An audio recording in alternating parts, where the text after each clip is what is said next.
Smart കിച്ചണിലേക്ക് എല്ലാവർക്കും സ്വാഗതം. ഇന്നത്തെ റെസിപ്പി പരിപ്പുവടയാണ്. മലയാളികളുടെ പ്രിയപ്പെട്ട 4 മണി പലഹാരമാണ് പരിപ്പുവട, കൂട്ടത്തിൽ കട്ടൻ ചായയും. ഫ്രണ്ട്സ്, നിങ്ങൾ വീഡിയോ കണ്ടുകൊണ്ടിരിക്കുമ്പം തന്നെ ഒന്ന് ലൈക്ക് ചെയ്യാൻ മറക്കരുത്. പരിപ്പുവടയ്ക്ക് കടലപ്പരിപ്പോ പീസ് പരിപ്പോ ആണ് ഏറ്റവും നല്ലത്. 1 കപ്പ് ഗ്രീൻ പീസിൻ്റെ പരിപ്പാണ് ഞാൻ എടുത്തിരിക്കുന്നത്. നിങ്ങൾക്ക് വേണമെങ്കിൽ 1/2 കപ്പ് വീതം ഗ്രീൻ പീസിൻ്റെ പരിപ്പും കടലപ്പരിപ്പും കൂടി ചേർത്തും പരിപ്പുവട ഉണ്ടാക്കാവുന്നതാണ്. ഇതൊന്നുമില്ലെങ്കിലും തുമരപ്പരിപ്പ് വെച്ചും പരിപ്പുവട തയ്യാറാക്കാം.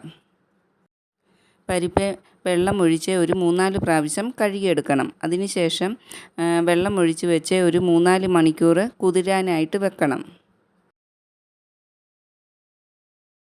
പരിപ്പുവടയിൽ കുറച്ച് കാര്യങ്ങൾ ചതച്ച് ചേർക്കാനുണ്ട്. അതിനായിട്ട് ആദ്യം മിക്സിയുടെ ജാറിലേക്ക് 1 ടീസ്പൂൺ പെരുംജീരകം ചേർത്ത് കൊടുക്കാം.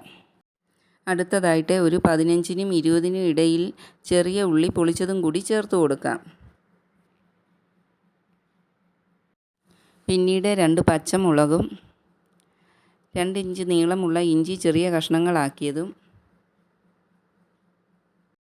6 വെളുത്തുള്ളി അല്ലി തോലോടുകൂടി കഴുകി മിക്സിയിലേക്ക് ഇട്ട് കൊടുക്കാം. വെളുത്തുള്ളി ചേർക്കുന്ന പരിപ്പുവടയ്ക്ക് നല്ലൊരു ടേസ്റ്റ് നൽകും. പിന്നെ പരിപ്പ് ആയതുകൊണ്ട് ഗ്യാസിൻ്റെ പ്രശ്നമുള്ളവർക്കും നല്ലതാണ്. കുറച്ചേറെ കറിവേപ്പിലയും ചേർത്ത് ഇത് ഒന്ന് ചതച്ചെടുത്ത് കൊണ്ടുവരാം. അരിഞ്ഞു പോകാതെ പൾസ് മോഡിലിട്ട് വേണം ഇത് ചതച്ചെടുക്കാൻ. ഈ രീതിയിൽ വേണം ചതച്ചെടുക്കാനായിട്ട്. ഇത് ഒട്ടും തന്നെ അരിഞ്ഞു പോകാതെ ആവശ്യമായ രീതിയിൽ നല്ലവണ്ണം ചതച്ചെടുത്തിട്ടുണ്ട്. ഇതൊരു ബൗളിലോട്ട് മാറ്റി കൊടുക്കാം.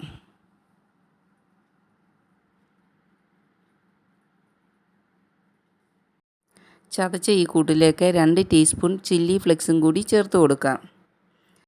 എല്ലാം ഒന്ന് മിക്സ് ചെയ്ത് കൊടുത്തതിന് ശേഷം ഇത് മാറ്റി വെക്കാം. 2-3 മണിക്കൂർ കുതിർത്ത് വെച്ചിരുന്ന പരിപ്പ് 20 മിനിറ്റ് മുമ്പേ ഒരു സ്റ്റെയിനറിലേക്ക് വെള്ളം പോകാനായിട്ട് മാറ്റിയിരുന്നു. ഇതിൽ നിന്നും 2 സ്പൂൺ പരിപ്പ് ഒരു ബൗളിലോട്ട് മാറ്റി വെക്കാം. ബാക്കി പരിപ്പ് 2 പ്രാവശ്യമായിട്ട് മിക്സിയുടെ ജാറിൽ അരച്ചെടുക്കാം. പകുതി ഇട്ട് കൊടുത്തിട്ടുണ്ട്. ഇത് നല്ല പേസ്റ്റായിട്ട് അരക്കരുത്. ചെറിയ തരിതരിപ്പോട് കൂടി വേണം അരച്ചെടുക്കാൻ. അതുപോലെ വെള്ളം ഒട്ടും തന്നെ ചേർക്കാതെയും അരച്ചെടുക്കണം. ഈ രീതിയിൽ വേണം പരിപ്പ് അരച്ചെടുക്കുമ്പോൾ കിട്ടാനായിട്ട്. വെള്ളമയം ഒട്ടും തന്നെ കൂടിയിട്ടുമില്ല. ആവശ്യമായ രീതിയിൽ അരഞ്ഞും കിട്ടിയിട്ടുണ്ട്. ഇത് ഉള്ളിയുടെ കൂട്ടിലോട്ട് ഇട്ട് കൊടുക്കാം. ഇതുപോലെ ബാക്കിയുള്ള പരിപ്പും അരച്ചെടുക്കാം. അരച്ചു വെച്ചിരിക്കുന്ന പരിപ്പിലേക്ക് നേരത്തെ മാറ്റി വെച്ചിരുന്ന 2 സ്പൂൺ പരിപ്പും കൂടി ചേർത്ത് കൊടുക്കാം. പരിപ്പുവടയ്ക്ക് ആവശ്യമായ 1/4 ടീസ്പൂൺ ഉപ്പും കൂടി ചേർത്ത് കൊടുത്ത് ഇത് നല്ലവണ്ണം കൈകൊണ്ട് കുഴച്ചെടുക്കണം. ഉള്ളിയുടെ മിക്സും പരിപ്പും ഉപ്പും എല്ലാം കൂടി നല്ലവണ്ണം മിക്സ് ആകുന്ന പോലെ കൈകൊണ്ട് കുഴച്ച് കൊടുക്കണം. ഈ സമയത്ത് ഉപ്പ് നോക്കിയിട്ട് കുറവുണ്ടെങ്കിൽ ചേർത്ത് കൊടുക്കണം. ഇതെല്ലാം ഒന്ന് തട്ടിപ്പൊത്തി വെച്ച് കൊടുത്തതിന് ശേഷം പരിപ്പുവട വറക്കുന്നതിനാവശ്യമായ എണ്ണ ചൂടാക്കാം.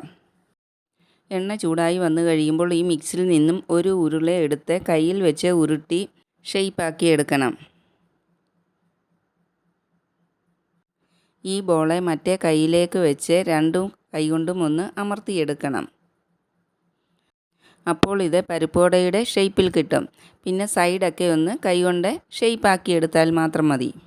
വെള്ളം കറക്റ്റ് ആണെങ്കിൽ നല്ല ഷേപ്പിന് ഇതുപോലെ പരിപ്പുവട ഉണ്ടാക്കിയെടുക്കാൻ പറ്റും.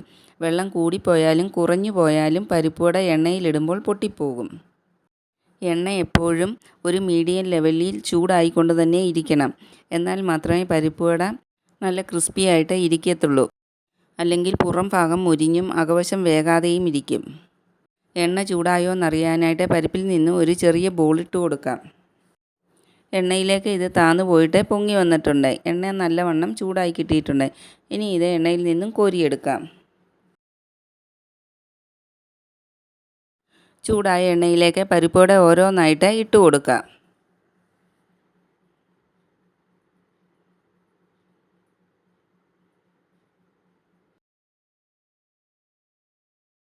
ഒരു വശം മൂത്ത് വന്നു കഴിയുമ്പോൾ ഇത് ഓരോന്നായിട്ട് തിരിച്ചിട്ട് കൊടുക്കാം.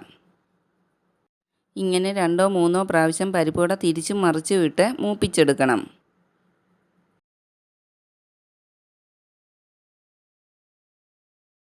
പരിപ്പുവട മൂത്ത് വന്നിട്ടുണ്ട്. ഇനി ഇത് എണ്ണയിൽ നിന്നും കോരിയെടുക്കാം.